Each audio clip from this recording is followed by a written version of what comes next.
করছেন কেন?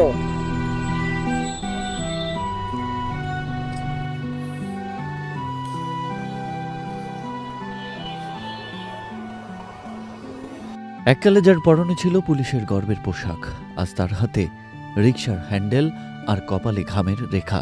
গাইবান্ধার হাবিবুর রহমান ৩২ বছর আগে পুলিশের এক কর্মকর্তার মোটরসাইকেল চালাতে গিয়ে ঘটে যাওয়া সামান্য এক দুর্ঘটনায় তার সাজানো জীবনকে তছনছ করে দিয়েছিল। ১২ বছরের চাকরি হারিয়ে আজ ৩৩ বছর ধরে ঢাকার রাস্তায় রিকশা টেনে চলছেন এই বৃদ্ধ। ৫ সন্তান থাকলেও এই বিশাল পৃথিবীতে তিনি আজ বড্ড একা। নাম হাবিবুর রহমান হাবিব। গাইবান্ধা জেলার এই বাসিন্দা গত ৩৩ বছর ধরে রাজধানীতে রিকশা চালিয়ে জীবিকা নির্বাহ করছেন। জীবন সুন্দর, তবে সবার জন্য এই জীবন সুন্দর এই কথাটি সবার ক্ষেত্রে প্রযোজ্য নয়। আমার পাশে যে ব্যক্তিকে দেখছেন তার নাম হাবিবুর রহমান। পুলিশের চাকরি হারিয়ে ঢাকার শহরে এখন রিকশা চালাচ্ছেন। কি রয়েছে তার পিছনের গল্প, কি কারণ, কত বড় কারণ যে কারণে তার পুলিশের চাকরিটি চলে গেল এবং ঢাকার শহরে রিকশা চালাতে হচ্ছে। অথচ তার জীবনের গল্পটি হওয়ার কথা ছিল অন্যরকম। ১৯৯২ সাল পর্যন্ত তিনি ছিলেন বাংলাদেশ পুলিশের একজন গর্বিত সদস্য।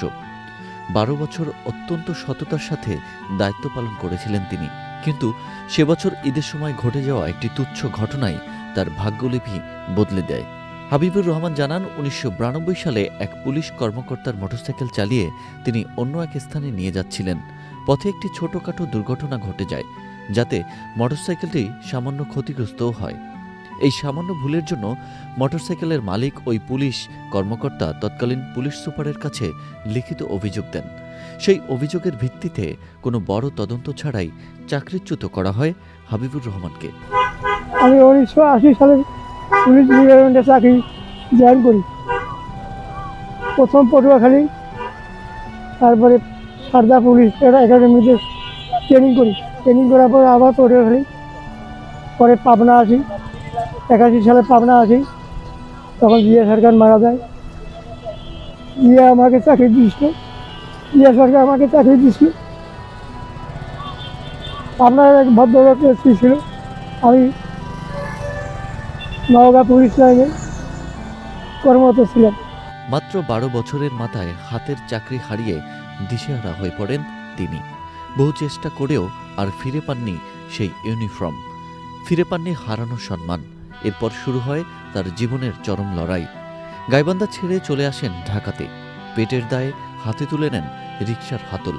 গত ৩৩ বছর ধরে মেসে একা থেকেছেন তিনি। ৫ সন্তানের বাবা হলেও আজ কেউ তার খোঁজ নেয় না। রিকশা চালাতে চালাতে হাতের তালুতে ক্ষত হয়ে গেছে, বয়স বেড়েছে, শরীর নুয়ে পড়েছে, তবু জীবনযুদ্ধ যেন থেমে থাকেনি তার। আজও চাকরির সেই কথা মনে পড়লে দুচোখে পানি ধরে রাখতে পারেন না হাবিবুর রহমান। রাষ্ট্রকে যার রক্ষা করার কথা ছিল, আজ সেই রাষ্ট্রের সড়কেই তিনি এক পরিচয়হীন রিকশা চালক। ভাগ্যের নির্মম পরিহাসে আজ তিনি একাকী, নিঃস্ব এবং অবহেলিত।